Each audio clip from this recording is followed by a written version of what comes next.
Hello students. और आज हम पढ़ेंगे वेक्टर्स का एक topic, resolution of vectors. What do you mean by resolution?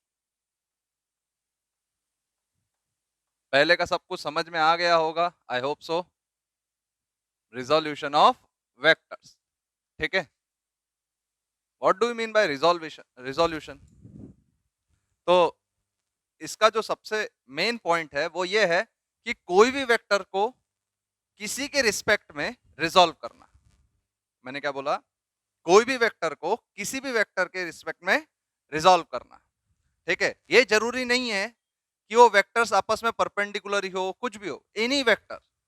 हम किसी भी वेक्टर को किसी भी दो वेक्टर्स के इसमें रिजॉल्व कर सकते हैं। देखो, मैं तुम्हें बताता हूं कैसे। ध्यान से समझना कि अगर मैंने बोला भाई साहब एक ये ए वेक्टर है, ठीक है, ये बी वेक्टर है, ठीक है। अब एक आर्बिट्री वेक्टर है, आर्बिट्री वेक्टर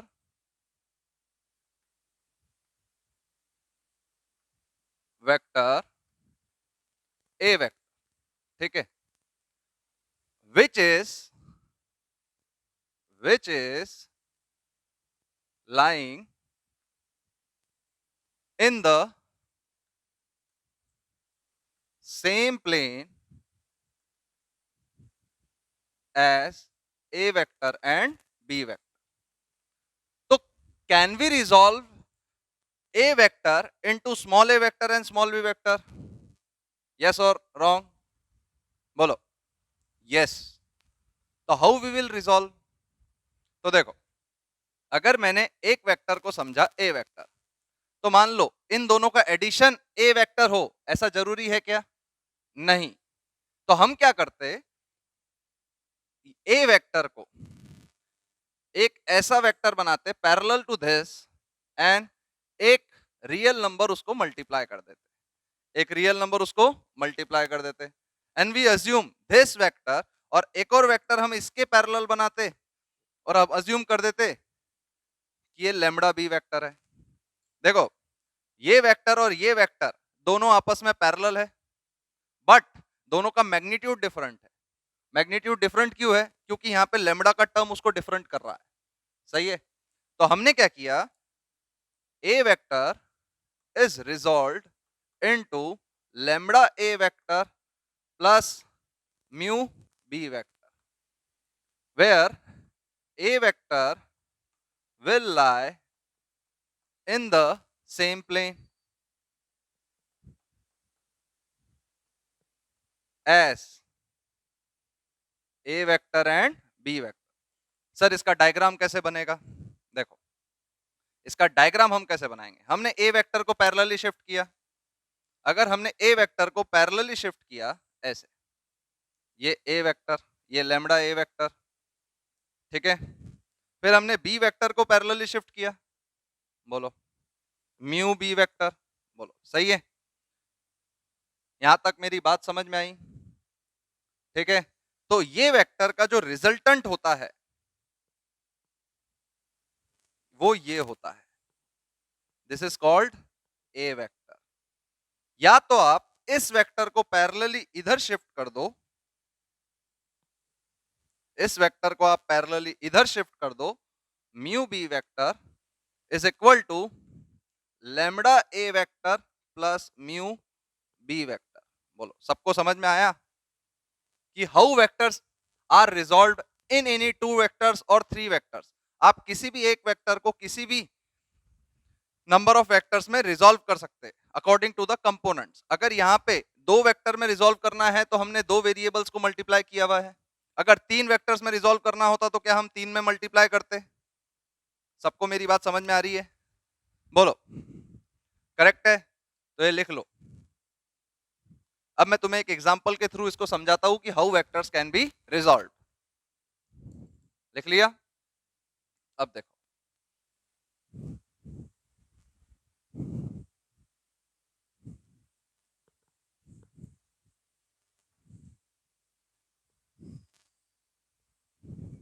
देखो,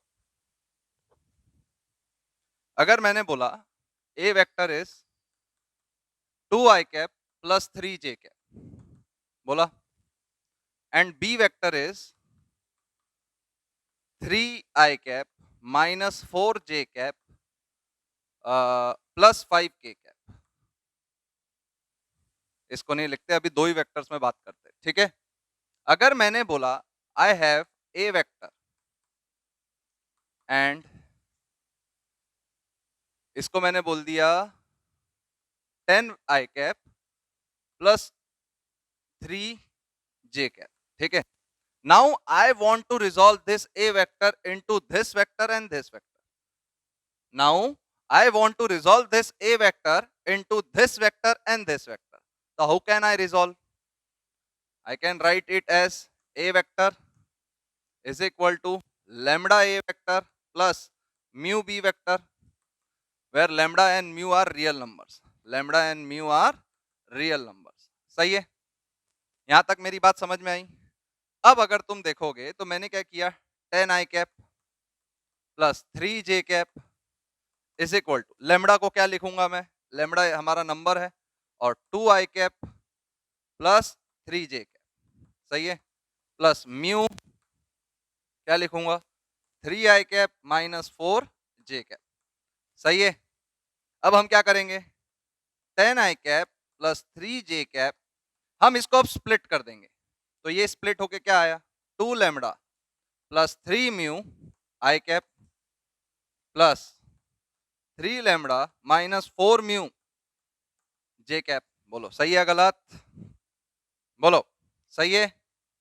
अगर हमने इसका आई कैप और आई कैप इक्वेट किया, क्योंकि अगर दो वेक्टर्स इक्वल है तो इनका एक्स कंपोनेंट और वाई कंपोनेंट इक्वल होना चाहिए।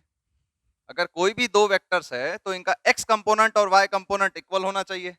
तो हमने अगर इसको इक्वल किया तो क्या होगा, 2 lambda plus 3 mu is equal to 10, और इसको हमने फर्स्ट बोल दिया, और ये वाला कंपोनेंट इसके equal, 3 lambda minus 4 mu is equal to 3, ये सेकंड इक्वेशन। बोलो अब क्या दो अननोन और दो साइमल्टेनियस इक्वेशन हम सॉल्व नहीं कर सकते क्या, बोलो हम सॉल्व कर सकते हैं।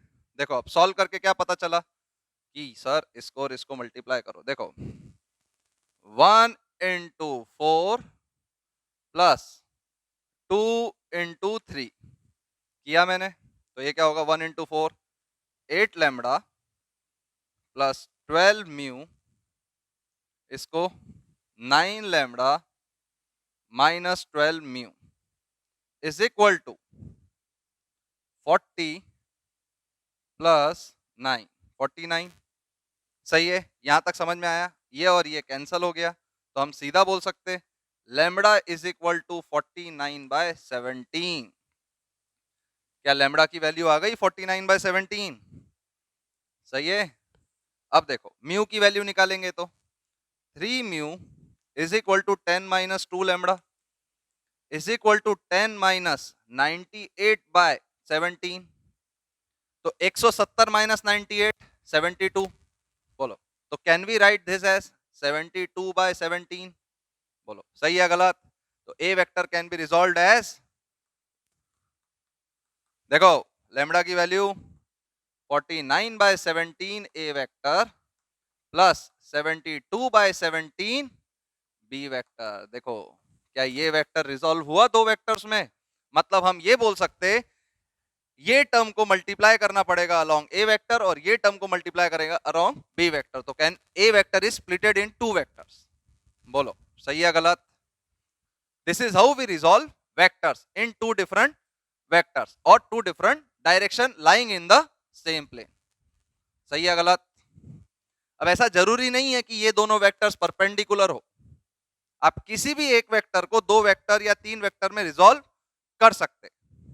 मेरी बात समझ में आई। अगर एक प्लेन की बात कर रहे हैं तो जनरली दो वेक्टर्स में रिजॉल्व करते हैं, अगर हम 3D की बात कर रहे हैं तो generally we resolve it in 3 vectors. समझ में आई मेरी बात, बोलो सही है गलत। यहां तक मेरी बात समझ में आई, बोलो कॉपी करो जरा सब, कॉपी किया। ये एक प्रोसीजर है रिजॉल्व करने का। अब देखो अगर, अब नेक्स्ट हेडिंग है रिजोल्यूशन अलोंग रेक्टेंगुलर कोऑर्डिनेट्स। और रेक्टेंगुलर सिस्टम। मतलब नेक्स्ट हेडिंग देखो क्या है, resolution along rectangular components. Resolution along rectangular component. मतलब अभी हमें एक वेक्टर को ऐसे रिजॉल्व करना है कि जिस दो डायरेक्शन में रिजॉल्व करना है वो दो डायरेक्शन आपस में परपेंडिकुलर होना जरूरी है। क्या मेरी बात समझ में आई? बोलो, ध्यान से समझो हर एक चीज। अभी हमने दो वेक्टर्स में रिजॉल्व किया, पर वो दो वेक्टर्स परपेंडिकुलर थे क्या? नहीं। अब हमें कोई भी वेक्टर को ऐसे दो वेक्टर्स में रिजॉल्व करना है जो वो दो वेक्टर्स आपस में परपेंडिकुलर है। सही है? तो जनरली हम वेक्टर्स में ऐसे वेक्टर्स क्या मानते? देखो,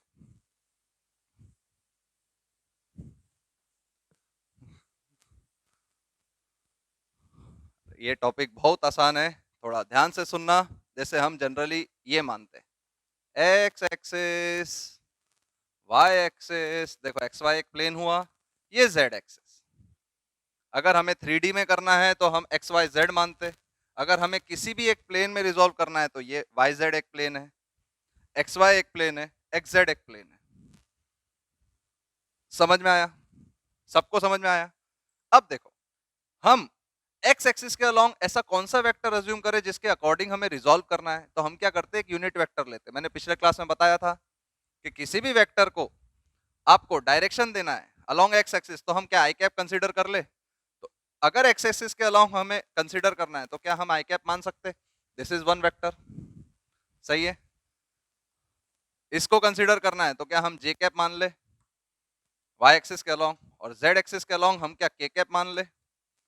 तो जब भी हम रेक्टेंगुलर कंपोनेंट में स्प्लिट करते, हम एक्स वाई जेड सिस्टम में स्प्लिट करते। एक्स के अकॉर्डिंग हम क्या मानते? आई कैप, वाई के अकॉर्डिंग जे कैप, जेड के इसमें के कैप।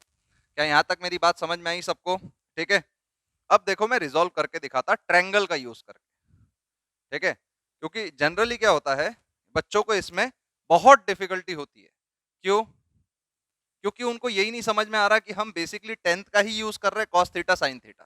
देखो कैसे, अगर मैंने मान लो एक ट्रायंगल अज्यूम किया, ये थीटा है, मैंने बोला कि भाई साहब ये डिस्टेंस है 10 और ये थीटा है 37 डिग्री। बताओ ये वाला लेंथ क्या होगा? बताओ सर, हमने ट्रिग्नोमेट्री पढ़ी है, और हम अगर ट्रिग्नोमेट्री पढ़ रहे हैं तो हम क्या बोल सकते हैं? cos theta is equal to, इस लेंथ को अगर मैंने a मान लिया तो क्या हम बोल सकते हैं बाजू वाला अपॉन हाइपोटेनस? देखो, तो cos कितना है? 37। क्या cos 37 की हम वैल्यू जानते हैं क्या sir? It is equal to 4/5। सही है? तो a की वैल्यू हमें पता है, क्या हो जाएगी? 8। तो क्या हमने इसकी वैल्यू 8 निकाल दी?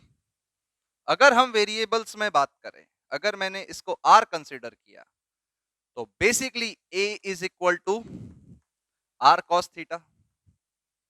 देखो, r के एडजेसेंट वाली साइड क्या होगी? r cos theta.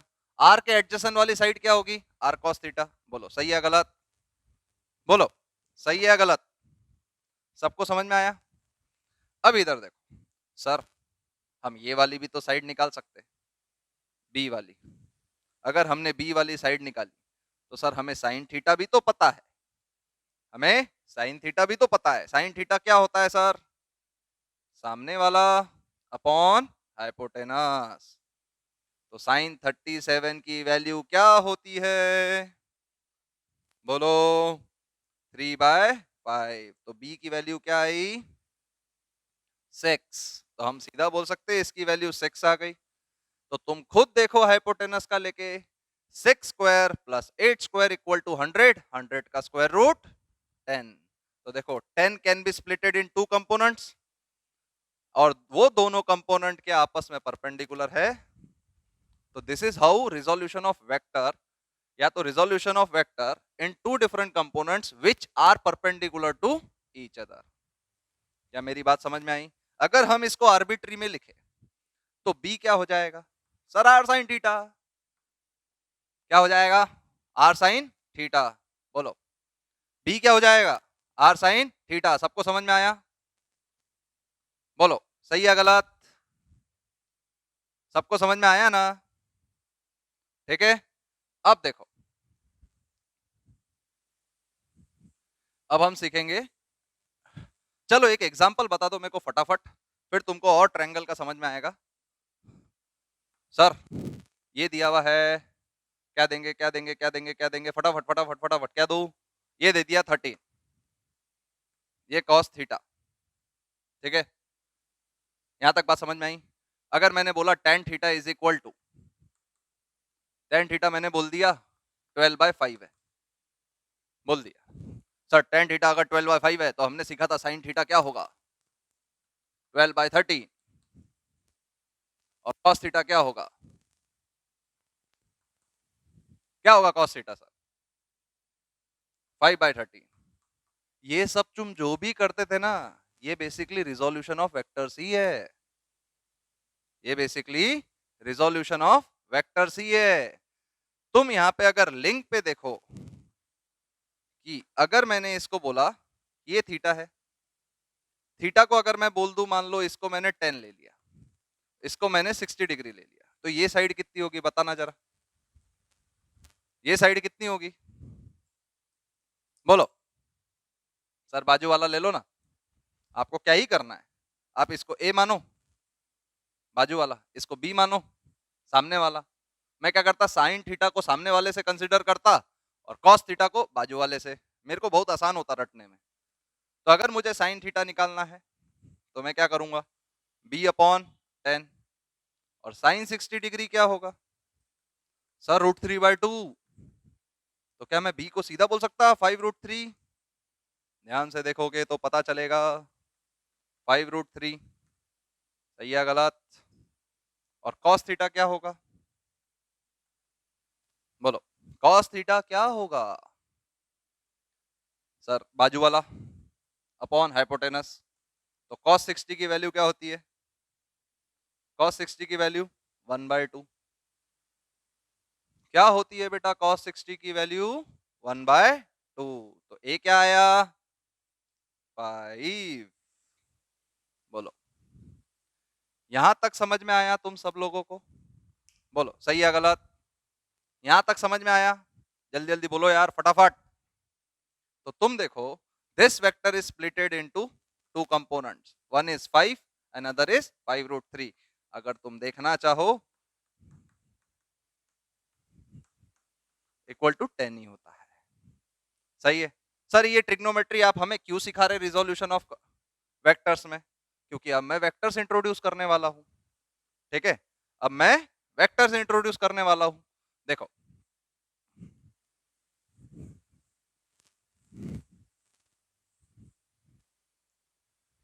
कैसे, अगर एक महान अनुभवी इंसान ने मुझे बोला कि मुझे, देखो ये एक्स और वाई, एक महान अनुभवी इंसान ने बोला कि मुझे 20 मीटर्स जाना है एक्स एक्सिस से 53 डिग्री पे।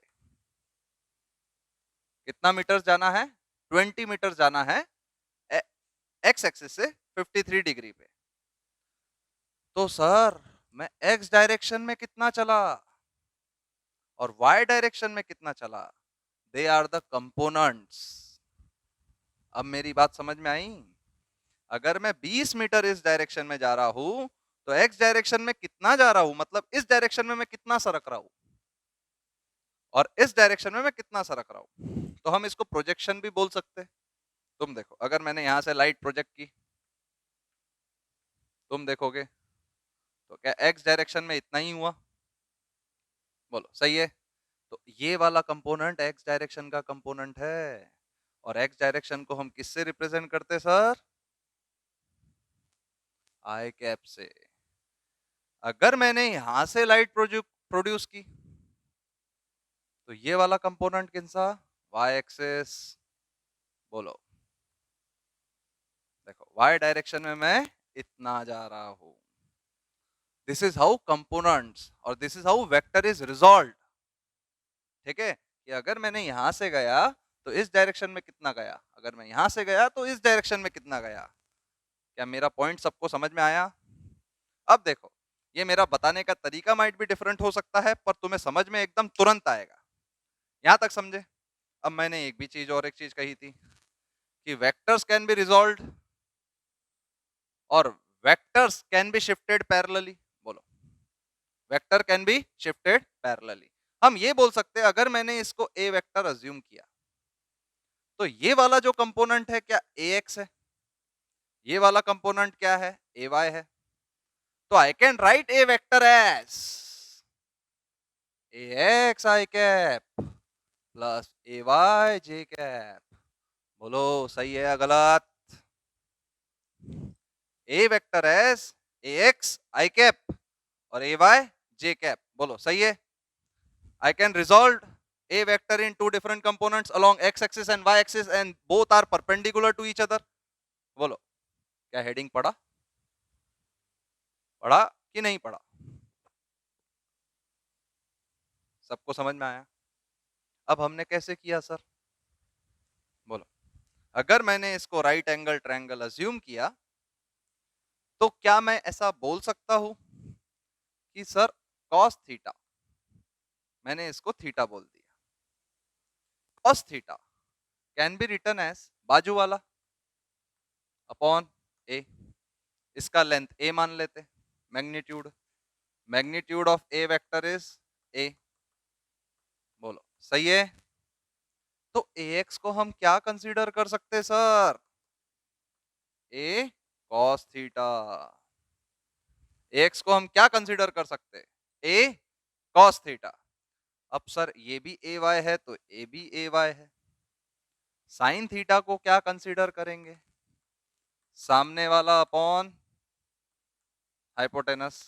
ए वाई क्या हो गया? A sine theta. बोलो सही या गलत? तो ax can be, A vector can be resolved as a cos theta I cap plus a sin theta j cap. बोलो सही है? a vector can be resolved as a cos theta I cap और a sin theta j cap. Sir a की length तो 20 दी हुई थी और 20 cos 53 plus 20 sin 53 j cap. तो हम क्या लिख सकते? 12 i cap plus 16 j cap. देखो वेक्टर रिजॉल्व हो गया। बोलो, और अगर ए वेक्टर का मैग्नीट्यूड भी निकालना है तुम्हें तो तुम क्या कर सकते हैं? 12 square plus 16 square is equal to 20। देखो ये लेंथ को हमने x, देखो यहां पे अगर 20 मीटर जा रहा है तो x डायरेक्शन में वो 12 मीटर जा रहा है और y डायरेक्शन में वो 16 metre. This is how vectors are resolved. ठीक है, कॉपी कर लो।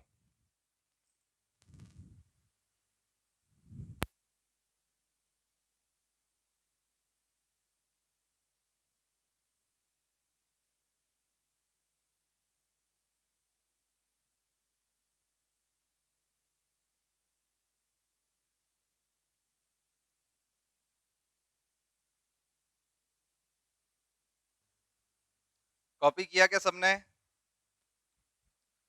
मैं क्या करता हूं अब, ध्यान से समझना। कॉपी किया फटाफट? चलो इस पे एक और एग्जांपल कर ले, तुम एक रिजॉल्व करके देखो। देखो देखो रिजोल्यूशन भी एक बहुत मस्त तरीका है वेक्टर्स को समझने का। मैं तो इसको कोऑर्डिनेट से समझता हूँ। मैं तो पूरा वेक्टर्स को coordinate, because they are two different subjects और they are two different topics, पर हमारा जो मोटिव होता है वो वन एंड द सेम ही होता है। पॉइंट समझ में आया? हमारा जो मोटिव होता है वो वन एंड द सेम ही होता है, कोई उसमें कोई चीज डिफरेंट नहीं है। जैसे देखो, एक जल्दी जल्दी एग्जांपल करो फटाफट, मैं तुम्हें बताता हूँ। मान लो ये एक वेक्टर है 10, ठीक है, इसके अलोंग वो 10 मीटर जा रहा है। ये ए वेक्टर है और ये ए वेक्टर 30 डिग्री जा रहा है, 30 डिग्री एक्स और वाई में। तो how can we resolve? Sir सीधा लिखो ना यार, आपने अभी तो बताया 10 cos 30 डिग्री। सर हम अगर एडजेसेंट लेते, एडजेसेंट वाला कंपोनेंट ले तो क्या हमने अभी cos थीटा समझा था, बोलो, और ये वाला कंपोनेंट ले तो ये क्या लेंगे सर, a sin थीटा, क्योंकि ये कंपोनेंट और ये कंपोनेंट सेम ही है, और ये क्या लेंगे a cos थीटा। कभी भी ध्यान रखना कि अगर आर वेक्टर है तो एडजेसेंट वाला हमेशा आर cos थीटा ही होता है, और ये वाला हमेशा आर sin थीटा ही होता है। ये वाला कौन सा, आर cos थीटा, ये वाला कौन सा, आर sin थीटा, ये वाला कौन सा, आर cos थीटा, ये वाला कौन सा, आर sin थीटा, ये वाला कौन सा, आर cos थीटा। बोलो सही है? तो सर देखो, सर आई कैप, आंखें बंद करके भी लिख सकता सर मैं, अब देखो y वाला कौन सा, 30 डिग्री, बोलो जे कैप। सर cos 30 की वैल्यू होती है 1/2, बोलो सही है गलत, गलत। आर cos 30 की वैल्यू क्या होती है, √3/2, बोलो सही है, +5 जे कैप। देखो ए वेक्टर x एक्सिस के अलोंग और y एक्सिस के अलोंग रिजॉल्व हो गया, इसके अलोंग वो 5√3 है, इसके अलोंग वो 5 है। बोलो सबको समझ में आया, पूरा कंसेप्ट समझ में आया, resolution of vectors in 2 different directions. हम इसको 3D में भी कर सकते हैं, हम इसको 3D में भी कर सकते हैं, कॉपी कर लो।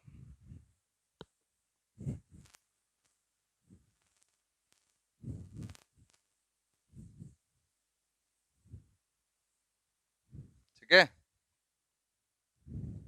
देखो हम इसको 3D में कैसे कर सकते हैं। अगर मैंने बोला कि 3D में जनरली डायरेक्शन कोसाइंस यूज करते, देखो ये x एक्सिस, x, y और z एक्सिस, ठीक है, ये x, y और z, एक जो भी मैंने वेक्टर लिया, ध्यान से समझना, बोर्ड पे 3D इमेजिनेशन होगा तो बहुत ही बढ़िया, ये जनरल है और स्टैंडर्ड टर्म है। अगर हम x एक्सिस के से इसका एंगल अल्फा लेते, x एक्सिस से इसका एंगल अल्फा लेते, y एक्सिस से इसका एंगल बीटा लेते, और z एक्सिस से इसका एंगल गामा लेते, z एक्सिस से इसका एंगल गामा लेते, अल्फा, बीटा और gamma are the angles with x axis, y axis and z axis। ये तो बहुत आसान हो गया सर, क्योंकि देखो ध्यान से समझना, अगर मुझे ये एंगल पता है तो इसके एडजेसेंट साइड को क्या मैं cos थीटा ही बोलता हूं, और मुझे तीनों साइड के एंगल पता है तो क्या वो तीनों साइड के एडजेसेंट को मैं cos थीटा ही बोल सकता, क्योंकि मेरे को मालूम है y एक्सिस से उसका एंगल बीटा है, z एक्सिस से उसका एंगल गामा है। बोलो सही है गलत? तो क्या मैं सीधा इसको ऐसा बोल सकता हूं, ए वेक्टर स्प्लिटेड इनटू ए कॉस अल्फा आई कैप, क्योंकि अल्फा उसका करस्पॉन्डिंग साइड है, प्लस ए कॉस बीटा जे कैप, क्योंकि बीटा इसका करस्पॉन्डिंग साइड है, देखो ए कॉस बीटा, ए कॉस बीटा, ए कॉस बीटा, और जेड ए कॉस गामा के कैप। बोलो क्या मैं 3D में भी वेक्टर्स को स्प्लिट कर सकता, बोलो क्या मैं 3D में भी वेक्टर्स को स्प्लिट कर सकता। This vector is splitted into 2D components, या तो एक प्लेन और ये 3D। सबको समझ में आया? 3D में कैसे कंपोनेंट में स्प्लिट किया जाता है, हमें तीनों एक्सिस से पर्टिकुलरली उसका एंगल पता होता है, तीनों एक्सिस से उसका एंगल हमें पता होता है। क्या यहां तक मेरी बात समझ में आई? बोलो कॉपी कर लो फटाफट।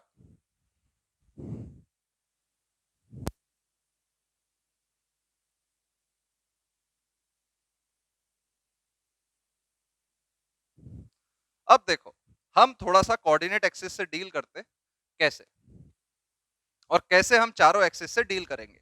तुम्हें एक चीज पता होना चाहिए कि फर्स्ट क्वाड्रेंट में एक्स एक्सिस और वाई एक्सिस दोनों पॉजिटिव होते हैं, सेकंड क्वाड्रेंट में क्या पॉजिटिव होता है, Y, X negative, third quadrant में दोनों नेगेटिव सर, फोर्थ क्वाड्रेंट में x पॉजिटिव और y नेगेटिव।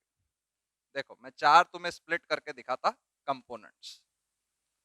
ये थोड़ा सा कुछ लोग थ्योरी भी लिखाते हैं इसकी, और कई जगह पे तुम्हें इसकी थ्योरी मिलेगी, पर मेरे हिसाब से it is just a common sense. क्या है ये? Common sense. बोलो क्या है? Common sense. इसमें दो चीजें बहुत समझने वाली होती कि थीटा के करस्पॉन्डिंग आपको कॉस थीटा लेना है और थीटा से परपेंडिकुलर आपको साइन थीटा लेना है। देखो अब मेरे को एक चीज बताओ,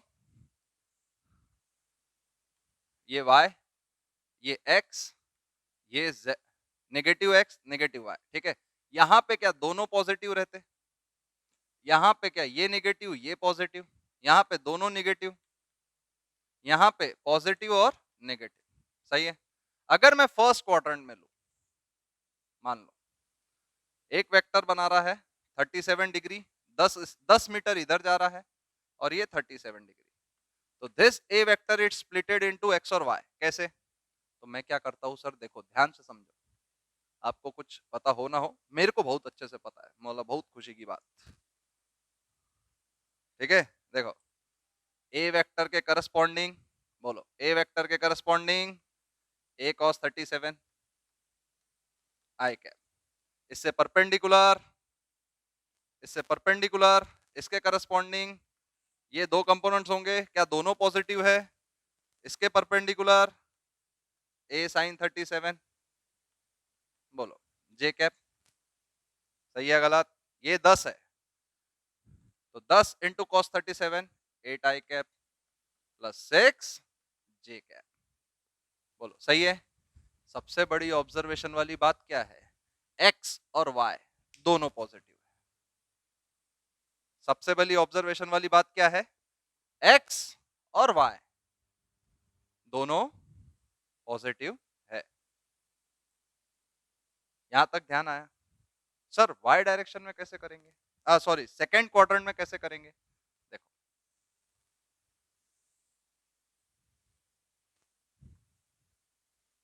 अगर एक वेक्टर मैंने इधर दिया,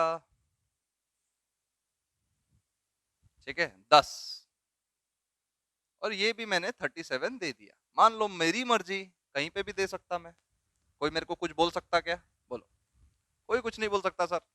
एग्जाम बनाने वाले को कोई कुछ नहीं बोल सकता सर, हमारा कल सिर्फ एक ही फर्ज है, हमें आंसर करेक्ट लिखना है, ठीक है। सर अगर मैंने इसको स्प्लिट किया तो ये वाला कंपोनेंट, और इस डायरेक्शन में स्प्लिट किया तो ये वाला कंपोनेंट, मैं करूंगा तो वही R cos theta R sine theta. देखो अब कैसे मैंने लिखा, ए वेक्टर को, A vector is equal to 10 cos 37। Sir ऐसा क्यों? क्योंकि करस्पॉन्डिंगली हमें कॉस ही लेना है ना, ठीक है। 10 cos 37, बोलो सही है। आई कैप 10 sin 37, मैंने लिखा 10 sin 37, पहले मैंने ऐसा लिख दिया, अभी मैंने प्लस माइनस की साइन डाला क्या? नहीं। सेकेंड क्वाड्रेंट में ये वाला जो पॉइंट है इसका एक्स कोऑर्डिनेट क्या है? बोलो सर पॉजिटिव। नहीं ना सर, यहीं तो लिखा हुआ है नेगेटिव। पॉजिटिव या नेगेटिव? बोलो नेगेटिव, सही है। तो हम यहां पे साइन डालेंगे नेगेटिव।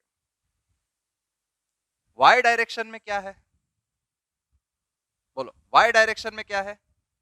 पॉजिटिव, तो यहां पे डालेंगे plus sign. This is how vectors are splitted.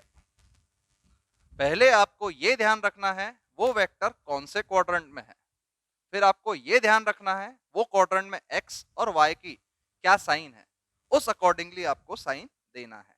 तो हम सीधा बोल सकते हैं -8 आई कैप 6 जे कैप। बोलो सही है गलत? यहां तक समझ में आया? हम ये भी बोल सकते कि भाई साहब इसका यहां से एंगल है 143 डिग्री पॉजिटिव एक्स एक्सिस से, क्योंकि हम एंगल कैसे मेजर करते? पॉजिटिव एक्स एक्सिस से ही मेजर करते। बोलो सही है? यहां तक मेरी बात समझ में आई? ये हमने फर्स्ट क्वाड्रेंट की बात की। ये हमने बात की सेकंड क्वाड्रेंट की, बोलो सही है। अब बात करते सर थर्ड क्वाड्रेंट की, कॉपी कर लो फटाफट जब तक मैं क्वेश्चन लिखता। अगर मैं थर्ड क्वाड्रेंट की बात करूं, ठीक है, मैंने एक क्वाड्रेंट बनाया, y x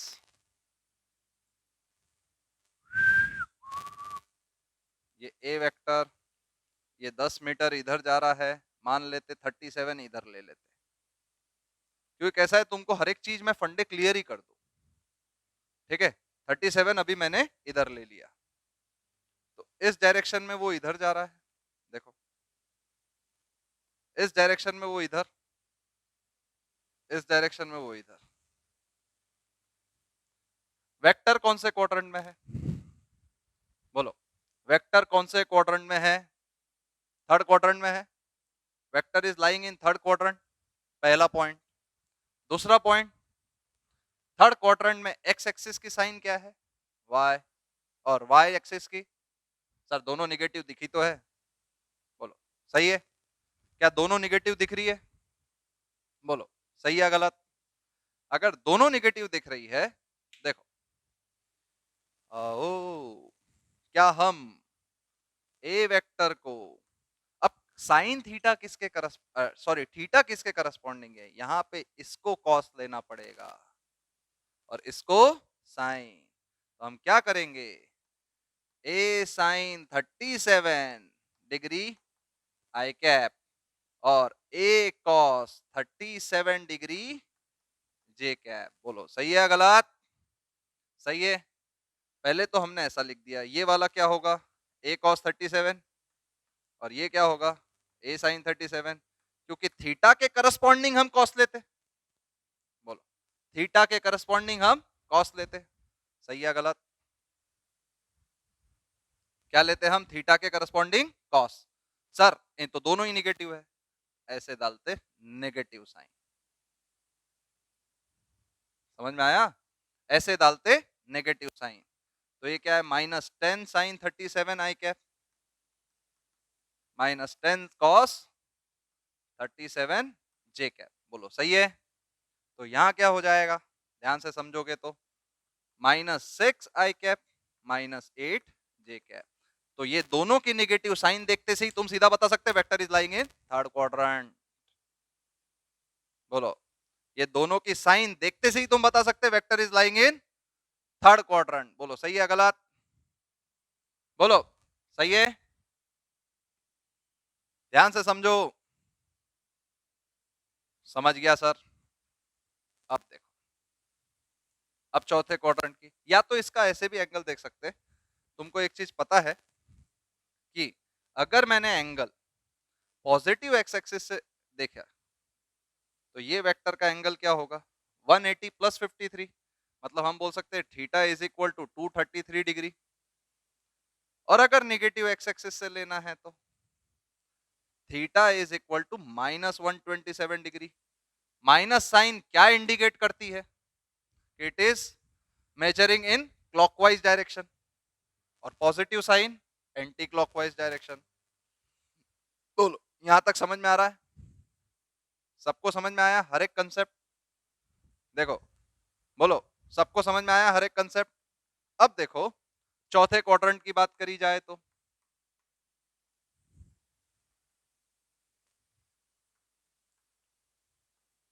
चौथे क्वाड्रेंट की बात करी जाए तो बोलो कैसे होगा, अगर मैंने ये वेक्टर लिया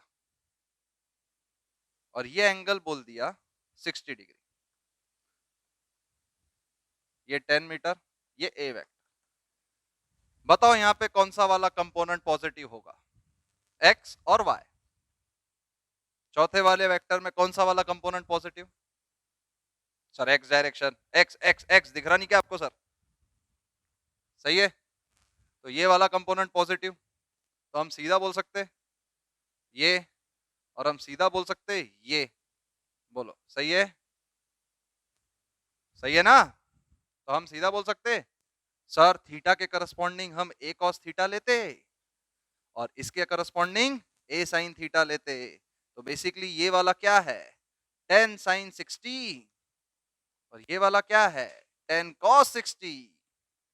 तो ये हो जाएगा 5, ये हो जाएगा 5√3। पर सर हम लिखेंगे ऐसे नहीं, हम साइन को भी डालेंगे माइंड में। तो हम ए वेक्टर को कैसे लिखेंगे, A vector is equal to 5i cap because it is x axis positive और माइनस 5√3 j कैप। बोलो यहां तक समझ में आया?